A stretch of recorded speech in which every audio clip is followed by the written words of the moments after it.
हमारे जीवन में दुख तो बहुत आता है और यह दुख सबके जीवन में आता है, मगर हम अपनी ज़िंदगी में दुख से बहुत परेशान हो जाते हैं। तो दोस्तों, आज हम आपके लिए लेकर आए हैं एक ऐसी कहानी जो आपको दुखों से दूर कर सकती है।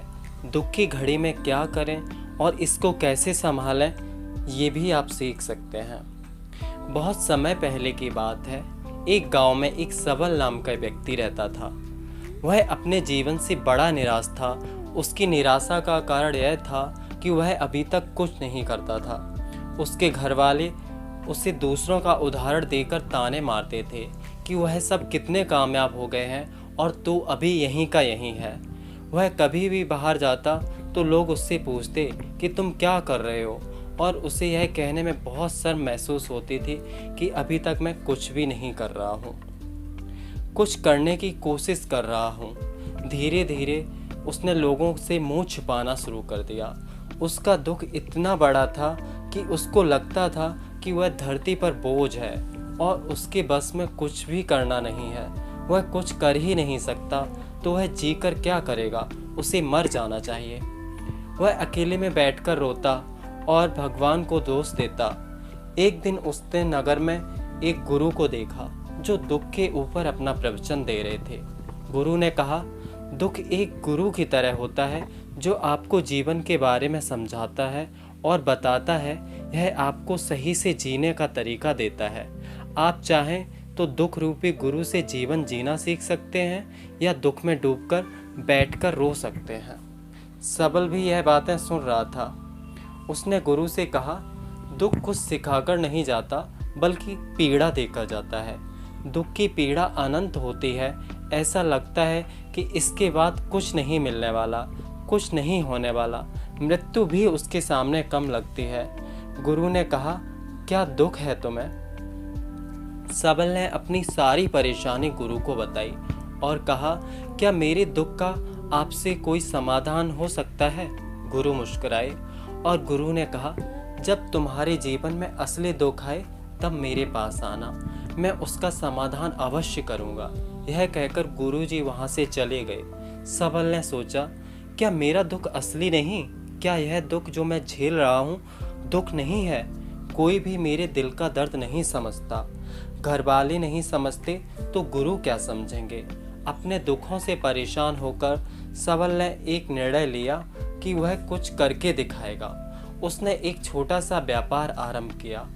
उसे उसके व्यापार में सफलता नहीं मिल रही थी, पर उसके घर वाले बहुत खुश थे कि वह कुछ तो प्रयास कर रहा है। धीरे धीरे उसे सफलता मिलने लगी और फिर उसने रफ्तार पकड़ ली। वह 2 वर्ष के भीतर ही एक बड़ा व्यापारी बन गया।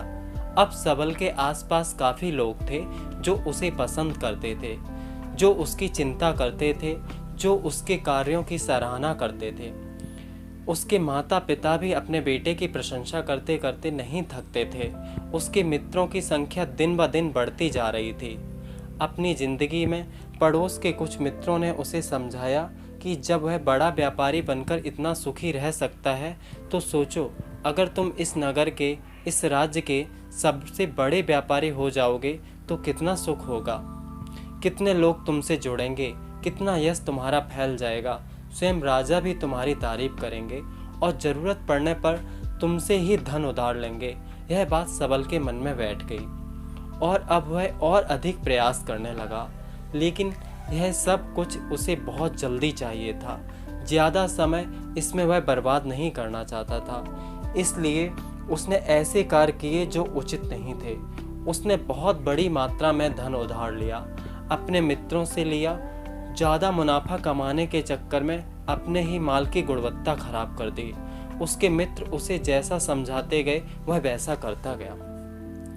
दूसरे व्यापारियों के खिलाफ षड्यंत्र भी रचे। अब उसके जीवन का सुकून कहीं चला गया था। उसे रातों को नींद नहीं आती थी। वह हमेशा कुछ उधेड़ बुन में लगा रहता था। सुख साधन की सारी वस्तुएं होने के बाद भी उसे किसी में सुख नहीं मिल रहा था। एक दिन सबल अपने रथ में बैठकर एक मार्ग से जा रहा था। रास्ते में उसने गुरु का आश्रम देखा। वह गुरु के पास पहुंचा और कहा, गुरुदेव, आपने कहा था कि असली दुख हो तो मेरे पास आना। मेरे जीवन में बहुत दुख है, मैं रात को सो नहीं पाता। सबल गुरु को अपनी सारी बात बताई। गुरु ने कहा, जब तुम पहली बार मिले थे तब भी तुम किसी दुख में थे। उस दुख से तुमने क्या सीखा? सबल ने कहा, मैंने सीखा कि केवल सोचने मात्र से कुछ नहीं होता। अपनी सोच को साकार करने के लिए कर्म करना पड़ता है और केवल कर्म करने से कुछ नहीं होता। कर्म को अंतिम पड़ाव तक ले जाना आवश्यक होता है। चाहे रास्ते में कितनी भी बाधाएं आएं, कितनी भी निराशा आए, चाहे ऐसा क्यों न लगे कि अब कुछ नहीं होगा, तब भी यह मानकर कि जो कार्य मैं कर रहा हूँ मैं इसमें सफल होकर ही रहूँगा। कर्म करना चाहिए। लोग केवल सफल व्यक्ति को ही महत्व देते हैं, बाकी सब चाहे कोई कितना भी अच्छा क्यों ना हो, इस दुनिया के लिए बोझ ही कहलाता है। गुरु मुस्कुराए और गुरु ने कहा, जब तुम्हारे जीवन में असली दुख आए तब मेरे पास आना, मैं उसका समाधान अवश्य करूंगा। सबल ने गुरु को एक घड़ा भेंट किया जो सोने के सिक्कों से भरा था। घड़े को देखकर गुरु ने कहा, इस घड़े को वहां उस पेड़ के नीचे गड्ढा खोदकर दबा दो, यह मेरे किसी काम का नहीं। सबल ने ऐसा ही किया और वहां से चला गया। धीरे धीरे सबल को व्यापार में घाटा होने लगा। उसकी धन संपदा धीरे धीरे घटने लगी और एक समय ऐसा आया जब उसके ऊपर बहुत कर्जा हो गया, पर वह निश्चिंत था क्योंकि कर्जा उसके मित्रों द्वारा ही उसे दिया गया था। वह सोचता था कि उसके मित्र उसके बुरे समय में उसका साथ देंगे, पर ऐसा कुछ नहीं हुआ। सबसे पहले मित्रों ने ही अपना उधार धन उससे मांगना शुरू कर दिया। ना देने पर जान से मारने की धमकी भी दी। उसके शुभ चिंतक, उसके चाहने वाले सब उससे दूर हो गए। उसके पिता उससे उसकी गलतियों को गिनवाने लगे। उसकी सारी संपत्ति नीलाम हो गई। उसके पास कुछ नहीं बचा। उसने अपने पिता से सहायता मांगी। पिता ने कहा, मेरे पास ये थोड़ी सी ही संपत्ति बची है, अगर मैं तुम्हें यह दे दूं तो मैं तुम्हारी माँ को कहाँ रखूँगा। हमारा आखिरी सहारा यही संपत्ति है। हमारे जीवन में बहुत गहरा दुख था। उसके आसपास कोई भी ऐसा नहीं था जो उसे संभाल सके। लोगों से मिले इस धोखे की वजह से वह टूट गया था। लगता था कि जीने का कोई मतलब नहीं है, मृत्यु ही एकमात्र सहारा है। वह मरने के लिए एक नदी की तरफ जा रहा था। तभी रास्ते में उसे याद आया कि गुरु ने कहा था कि जब उसके जीवन में असली दुख आए तो वह उनके पास आए और वह उसके दुख का समाधान करेंगे। सबल गुरु के पास गया और उसने गुरु को सारी बात बताई और कहा कि मेरे दुख का समाधान कीजिए गुरुदेव।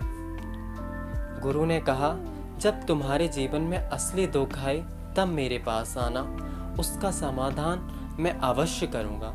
सबल ने कहा, असली दुख क्या होता है गुरुदेव? क्या आप जो मेरे जीवन में घट रहा है वह दुख नहीं जानते? क्या वह दुख नहीं है?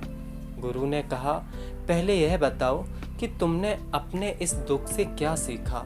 सबल ने कहा, जो लोग तुम्हारी तरक्की के साथ, तुम्हारी सफलता के साथ, तुम्हारे साथ आए हैं वह तुम्हें धोखा देंगे, क्योंकि तुम्हारे बुरे समय में वह तुम्हारा साथ नहीं देंगे बल्कि तुम्हारा फायदा उठाएंगे।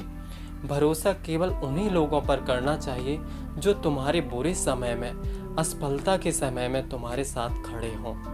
और ऐसे लोग बहुत कम ही देखने को मिलते हैं। जिन्हें मिलते हैं उन्हें हमेशा उनकी कद्र करनी चाहिए। कभी किसी के खिलाफ षड्यंत्र नहीं करना चाहिए। ईमानदारी और धैर्य के साथ काम करना चाहिए। लालच नहीं करना चाहिए। गुरु ने पेड़ के नीचे गड्ढा खोदकर घड़ा निकाला जिसमें सोने के सिक्के भरे थे और वह घड़ा सबल को दे दिया और कहा, जब असली दुख हो तभी आना। सबल ने गुरु को प्रणाम किया, धन्यवाद दिया और वह घड़ा लेकर चला गया। उस धन से उसने दोबारा व्यापार शुरू किया और अब वह छोटा सा व्यापारी बनकर भी खुश था। ईमानदारी से काम करते करते वह एक बड़ा व्यापारी भी बन गया। हालांकि इसमें उसे अब कुछ समय लगा, लेकिन अब वह खुश था। उसका जीवन खुशियों से भरा था। लेकिन आप कितने ही अच्छे हैं, कितना ही अच्छा काम क्यों ना करते हों, दान करते हों, पुण्य करते हों, लोगों की मदद करते हों, पर जीवन में दुख सबके पास आता है। तो सबल के जीवन में भी दुख आया। उसके माता पिता की मृत्यु हो गई। वह दोनों एक ही दिन मृत्यु को प्राप्त हो गए। सबल अपने माता पिता से बहुत प्रेम करता था, इसलिए उसे बहुत गहरा आघात लगा। वह उन्हें शमशान ले गया। वहां पर उनकी अंतिम क्रिया की गई। सबल ने उन्हें चिता में जलते हुए देखा। उसका मन बेचैन हो गया। उसके मन में हजारों सवाल खड़े हो गए। वह घर वापस आया तो उसने अपने माता पिता की संपत्ति को देखा, जिसके लिए वह हमेशा लड़ते रहते थे। आज वह लावारिस पड़ी थी। उसकी देखरेख करने वाला, उसके लिए लड़ने वाला सारे चले गए थे। उसके पिता ने जो भी इकट्ठा किया था सब यहीं रखा था। एक दिन पहले तक भी वह अपनी संपत्ति के लिए किसी से भी लड़ने को तैयार थे, पर आज नहीं। आज वो यहाँ पे थे ही नहीं। यह सब सोचकर सबल का मन बहुत बेचैन हो रहा था। उसे लग रहा था जैसे कुछ खाली है, कुछ अकेलापन है, कुछ डर है, कुछ है जो समझ नहीं आ रहा। इसलिए वह गुरु के पास पहुंचा। गुरु ने सबल को देखते ही कहा, क्या कोई दुख है? सबल ने कहा, जीवन में वैसे तो कोई दुख नहीं है गुरुदेव, सब ठीक है, सब सुख है, पर आज मेरे माता पिता की मृत्यु हो गई है और मेरा मन बहुत दुखी है। गुरु ने कहा, इसमें दुखी होने वाली क्या बात है? एक दिन सबके प्रियजनों को मर जाना है। जीवित तो यहाँ कोई ना रहा और ना कोई रहेगा। तुम भी एक दिन मर जाओगे। हो सकता है कल या आज, या कहो तो अभी। सबल ने कहा, गुरुदेव आप यह क्या कह रहे हैं? मैं भी मर जाऊंगा, पर अभी तो मैं जवान हूँ। गुरु ने कहा, प्यारे इस भ्रम में मत रहो कि मृत्यु सिर्फ बूढ़ों को ही आती है। मृत्यु बूढ़े, बच्चे, जवान किसी को नहीं देखती। मृत्यु का उम्र से कोई लेना देना नहीं। गुरु के मुख से यह बातें सुनकर सबल वहां से चुपचाप चला गया, पर उसका मन जैसे बेचैन हो गया था। वह कुछ खालीपन सा महसूस कर रहा था। दिन रात वह अपने बारे में ही सोचता रहता कि वह क्या कर रहा है, वह क्या है, क्यों है, कैसे है, हम क्या हैं, हम करने क्या आए हैं, क्या बस चीज़ों का उपभोग करना है और मर जाना है। उसे कोई जवाब नहीं मिल रहा था और उसका दुख बढ़ता ही जा रहा था। कुछ दिन बाद वह वापस गुरुजी के पास पहुंचा और गुरु से सारी बात बताई। गुरु मुस्कुराए और गुरु ने कहा, आज पहली बार तुम्हारे जीवन में असली दुख उत्पन्न हुआ है। वास्तव में यही है जो दुख कहलाने लायक है। हमें नहीं पता कि हम क्या कर रहे हैं, क्यों हैं, कैसे हैं, कौन है और हमें क्या करना है। सबल ने कहा, गुरुदेव मेरे दुख का समाधान कीजिए। गुरु ने कहा, हम सब अपने जीवन भर क्या इकट्ठा करते रहते हैं। सबल ने कहा, गुरुदेव सभी लोग धन संपत्ति, मान सम्मान, प्रेम, परिवार, मित्र, पद, प्रतिष्ठा यही सब इकट्ठा करते रहते हैं। गुरु ने कहा, क्या इनमें से कुछ भी इकट्ठा करने के बाद हमारे साथ ले जाया जा सकता है? सबल ने कहा, नहीं गुरुदेव, इनमें से कुछ भी साथ नहीं जाता। मेरे माता पिता के साथ भी कुछ नहीं गया, सब तो यहीं छूट गया। गुरु ने कहा, ध्यान से समझना, इस दुनिया में जिसे हम इकट्ठा करना कहते हैं उसे हम कभी इकट्ठा करते ही नहीं। सभी चीज़ों को देखते हैं लेकिन उसे देखते ही नहीं। जिसे हमें इकट्ठा करना है वह है हम खुद। हम इस दुनिया में अपने आप को इकट्ठा करना है ताकि जब हमारी मृत्यु हो तब हम एक हो सकें और अपने आप को पहचान सकें। हम बटे हुए हैं प्रेम में, नफरत में, क्रोध में, क्रूरता में, धन में, संपत्ति में, पद, प्रतिष्ठा, सम्मान में, पहचान में, धर्म में, जाति में, दूसरों को लूटने में और अपने आप को लुटाने में। ऐसी ही हजारों लाखें छाँव में, वासनाओं में हम बटे पड़े हैं। हम टुकड़ों में जीवन जी रहे हैं। हमारी चेतना कभी एक नहीं हो पाती। हमारी ऊर्जा शक्ति बिखरी हुई है। इसलिए हमारे पास इतना भी समय नहीं है, यह इतनी भी शक्ति नहीं है कि हम मुड़कर अपनी ओर देख सकें। वास्तव में लोग जिंदगी भर जिन्हें दुख कहकर चिल्लाते रहते हैं और उनका समाधान खोजते रहते हैं, उन्हें उनका समाधान कभी मिलेगा ही नहीं, क्योंकि जिन्हें वह दुख कहते हैं वह दुख है ही नहीं। इसलिए यहाँ किसी को कभी उनके दुख का समाधान नहीं मिलता। वह बस एक परिस्थिति से छूटकर दूसरी परिस्थिति में फंस जाते हैं। जैसे वह पहली समस्या में रो पड़ते थे, वैसे ही वह दूसरी समस्या में भी रो पड़ते हैं। हमेशा एक ही समाधान नजर आता है, वह है मृत्यु, पर वह भी कोई समाधान नहीं। इसलिए इन सब का अगर परम समाधान चाहिए तो अपने आप को इकट्ठा करो, अपनी ऊर्जा को इस संसार से वापस खींचो, उसे एकत्रित करो, अपने ऊपर ध्यान दो, अपने आप पर ध्यान लगाओ। मृत्यु से पहले अपने आप को पहचान लो, ऐसे ही बिखरे हुए मत चलो।